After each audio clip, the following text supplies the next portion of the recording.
Hello बच्चों, कैसे हैं। देखिए, आज मैं आपको डिस्कस करने चल रहा हूँ लैटिस एनर्जी, थर्मल स्टेबिलिटी और solubility.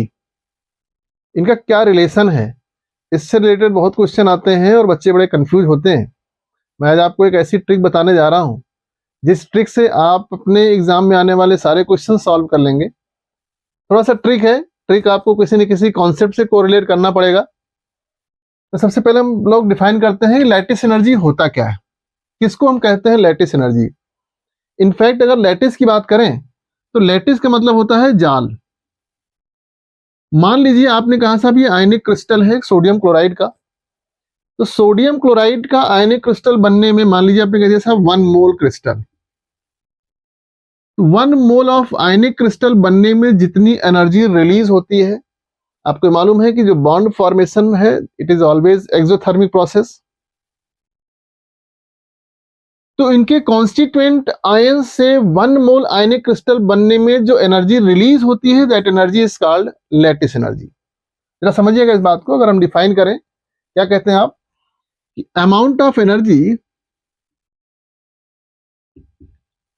of energy released by the formation of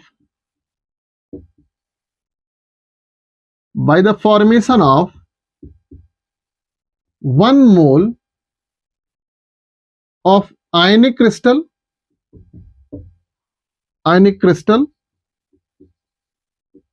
is called lattice energy। ये तो डेफिनेशन हो गई। इनके कॉन्स्टिट्यूएंट आयन से, जैसे सोडियम क्लोराइड बन रहा है तो किससे बन रहा है, सोडियम आयन और क्लोराइड आयन से। कैल्शियम क्लोराइड है तो कैल्शियम और क्लोराइड आयन से बनेगा। तो उनके कॉन्स्टिट्यूएंट आयन से 1 मोल आयनिक क्रिस्टल बनने में जो एनर्जी रिलीज होती है उस एनर्जी को हम लोग कह देते हैं लैटिस एनर्जी। बहुत सिंपल डेफिनेशन है। उतनी ही एनर्जी अगर प्रोवाइड कर दी जाए तो बॉन्ड ब्रेक भी हो जाएगा। सिंपल सी बात है। चाहे वो आप उसको डिसोसिएशन एनर्जी बोल दें, चाहे आप उसको बॉन्ड एनर्जी बोल दें या लैटिस एनर्जी बोल दें, नो मैटर। जरा समझो बेटा इस बात को। ये तो डेफिनेशन हो गई, इसको आप लिख सकते हैं, याद कर सकते हैं, समझ सकते हैं। लेकिन फैक्टर ये है, आप कहते हो साहब जो लैटिस एनर्जी है that lattice energy is inversely proportional to size of ion. क्या मतलब हुआ भाई, आयन का साइज जितना स्मॉल होगा, कैटायन का साइज अगर है, साइज ऑफ कैटायन कहते हैं, आयन कहते हैं, कोई इशू नहीं है। या कह सकते हैं आप lattice energy is directly proportional to charge on cation.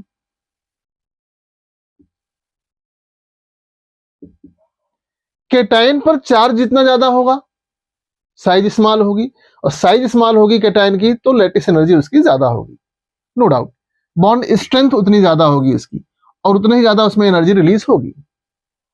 तो क्वेश्चन ये है कि साहब लैटिस एनर्जी और थर्मल स्टेबिलिटी और सॉल्बिलिटी के क्या रिलेशन है।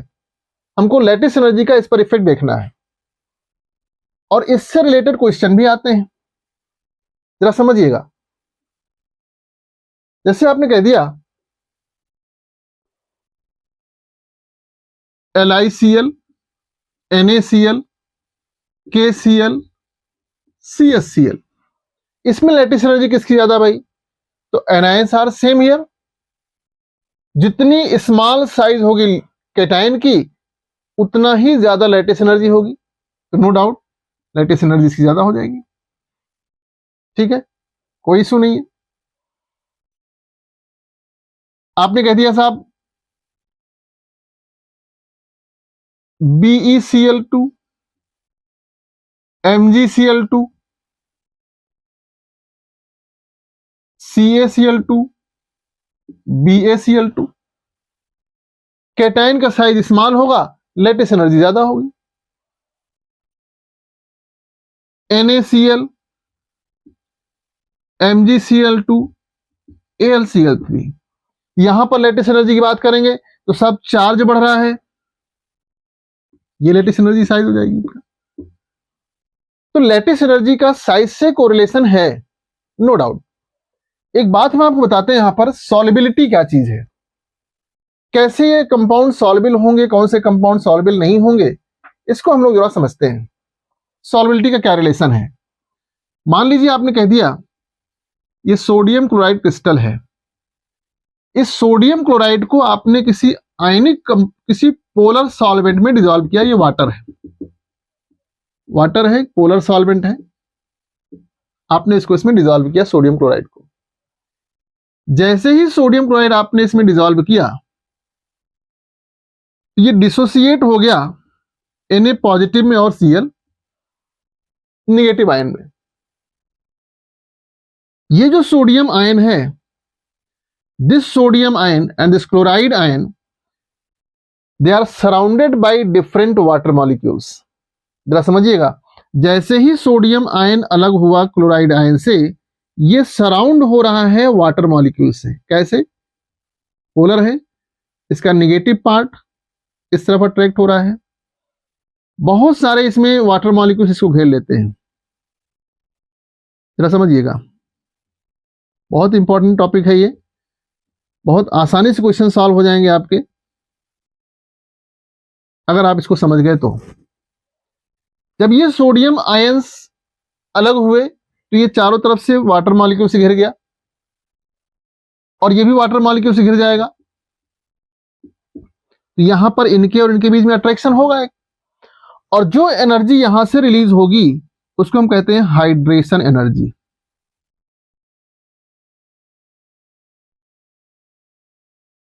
जरा ध्यान समझिएगा बेटा, सॉल्युबिलिटी का रिलेशन है ये।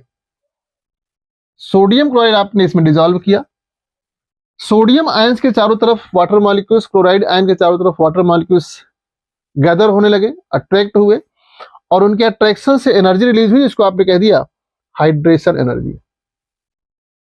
राइट? समझ में आ गया होगा ये बात। अब क्वेश्चन ये है कि साहब ये जो लैटिस एनर्जी थी, क्या ये जो हाइड्रेशन एनर्जी रिलीज हो रही है, ये हाइड्रेशन एनर्जी और लैटिस एनर्जी क्या इक्वल हैं, या लैटिस एनर्जी हाइड्रेशन एनर्जी से ज्यादा है, या लैटिस एनर्जी हाइड्रेशन एनर्जी से कम है? समझने की बात है यहां पर, जरा समझिएगा। ये जो हाइड्रेशन एनर्जी रिलीज हो रही है, अगर ये एनर्जी लैटिस एनर्जी, यानी जो इस NaCl को बॉन्ड बांध के रखा हुआ है इसने सोडियम और क्लोराइड आयन को, हाइड्रेशन एनर्जी अगर इससे ज्यादा हो गई, इसका मतलब आयंस ब्रेक हो जाएंगे, और ब्रेक हो गए तो यहां पर ये सॉल्युबल हो जाएंगे। सिंपल सी बात है भाई। दो बातें हैं यहां पर, सोडियम और क्लोराइड आयंस में एक इंटरेक्शन है, इलेक्ट्रोस्टैटिक अट्रैक्शन है, एनर्जी रिलीज हुई है, जिसको आपने कह दिया लैटिस एनर्जी, क्रिस्टल बने हुए हैं, वाटर में डिसॉल्व किया आपने तो वाटर मॉलिक्यूल से चारों तरफ घेर लिए, यहां से एनर्जी रिलीज हुई हाइड्रेशन एनर्जी। हाइड्रेशन एनर्जी और लैटिस एनर्जी के बीच में तीन कंडीशन हो सकती हैं। हो सकता है लैटिस एनर्जी की वैल्यू हाइड्रेशन एनर्जी से कम हो, यानी हाइड्रेशन एनर्जी की वैल्यू ज्यादा हो सकता है लैटिस एनर्जी की वैल्यू हाइड्रेशन एनर्जी से ज्यादा हो, मे बी दोनों इक्वल हो। यही तीन कंडीशन है जो आपको इक्वलाइज करेंगी कि ये कंपाउंड इसमें सॉल्युबल होगा या नहीं होगा। If this hydration energy is greater than lattice energy, तो बॉन्ड ब्रेक हो जाएगा और ये सॉल्युबल हो जाएगा। यानी इस कंडीशन में क्या कंडीशन होगी, देखो बेटा समझो जरा,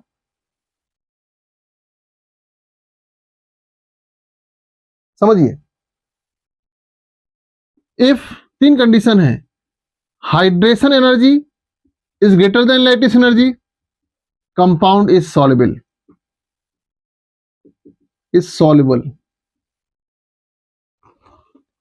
if hydration energy is less than lattice energy, compound is insoluble, उसमें soluble नहीं होगा।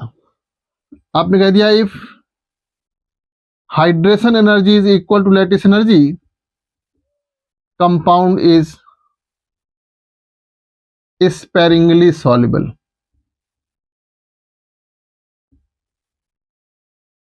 sparingly soluble। ठीक है भाई, ये बात समझ में आ गई।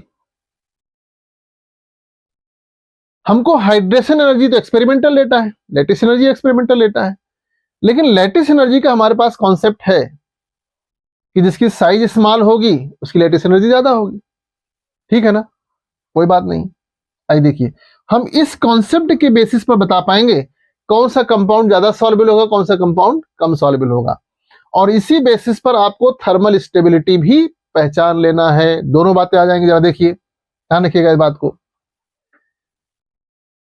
एक कंडीशन है, उस कंडीशन को ध्यान रखिएगा, उसी बेसिस पर हम लोग डिसॉल्व करेंगे। या तो आपको हाइड्रेशन एनर्जी, लैटिस एनर्जी पता हो, तब आप बता देंगे हाँ साहब कौन सॉल्युबल होगा कौन इनसॉल्युबल होगा। और अगर हाइड्रेशन एनर्जी, लैटिस एनर्जी नहीं पता है, आपने कह दिया LiCl, NaCl, KCl, CHCl, इसमें वाटर सॉल्युबल कौन ज्यादा होगा? तो हमको मालूम है लैटिस एनर्जी किसकी ज्यादा है, इसकी लैटिस एनर्जी ज्यादा है तो कम सॉल्युबल होगा, इसकी लैटिस एनर्जी कम है तो ज्यादा सॉल्युबल होगा। यानी लैटिस एनर्जी का सॉल्युबिलिटी से क्या रिलेशन है, आप कह सकते हैं लैटिस एनर्जी ज्यादा है तो कम सॉल्युबल होगा। यानी जो सॉल्युबिलिटी है that is inversely proportional to lattice energy. Lattice energy, lattice energy ज्यादा होगी सॉल्युबिलिटी कम होगी, लैटिस एनर्जी कम होगी सॉल्युबिलिटी ज्यादा होगी, कोई दिक्कत नहीं है। क्या हम ये जो फैक्टर है इससे बता सकते हैं कि इसकी लैटिस एनर्जी ज्यादा है, सॉल्युबिलिटी इसकी ज्यादा होगी? थर्मल स्टेबिलिटी किसकी ज्यादा होगी? आपको मालूम है थर्मल स्टेबिलिटी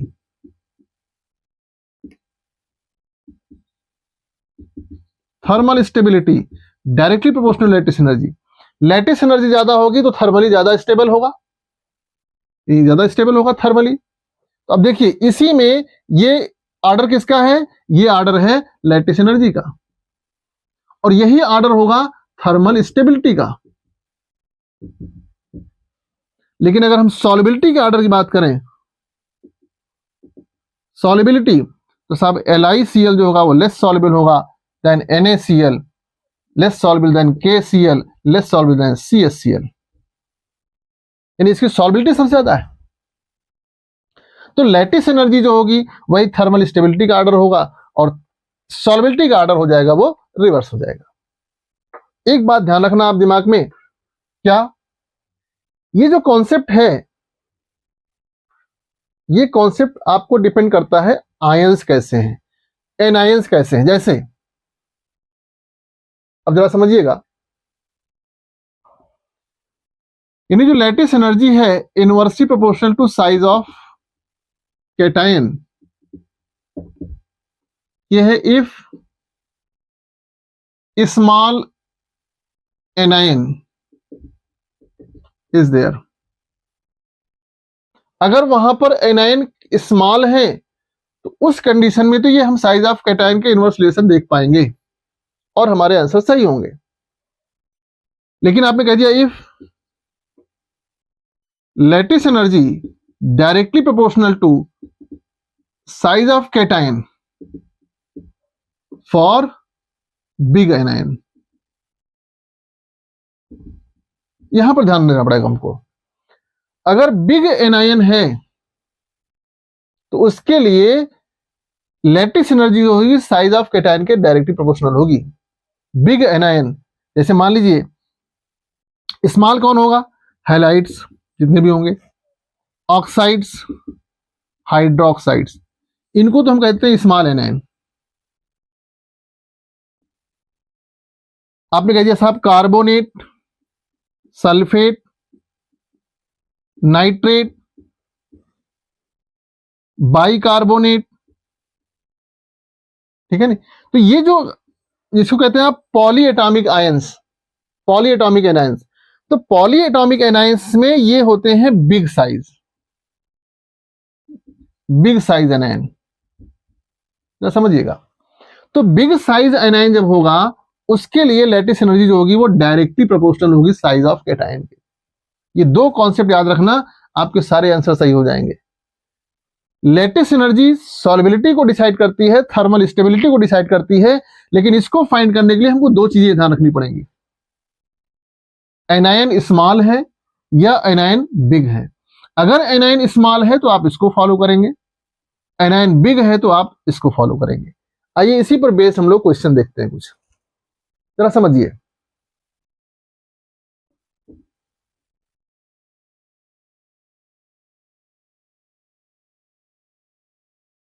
आपने कह दिया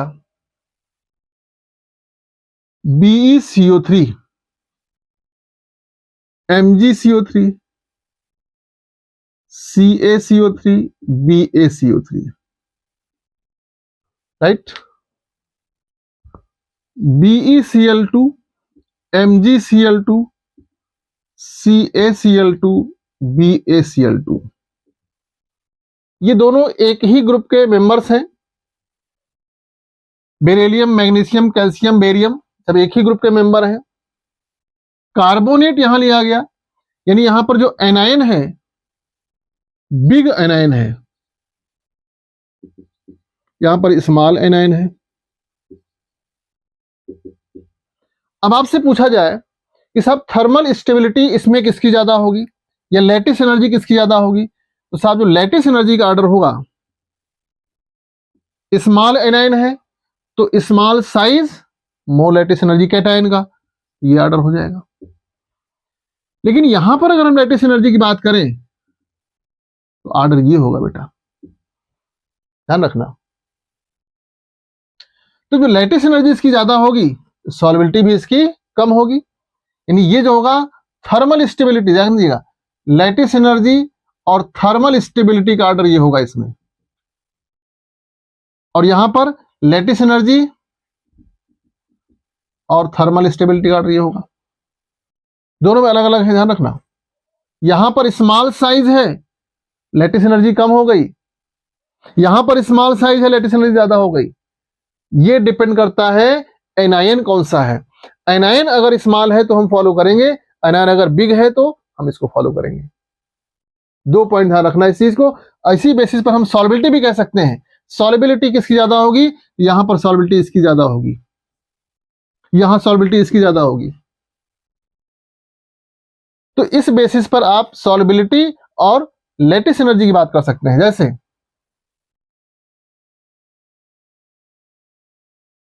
which one is more soluble,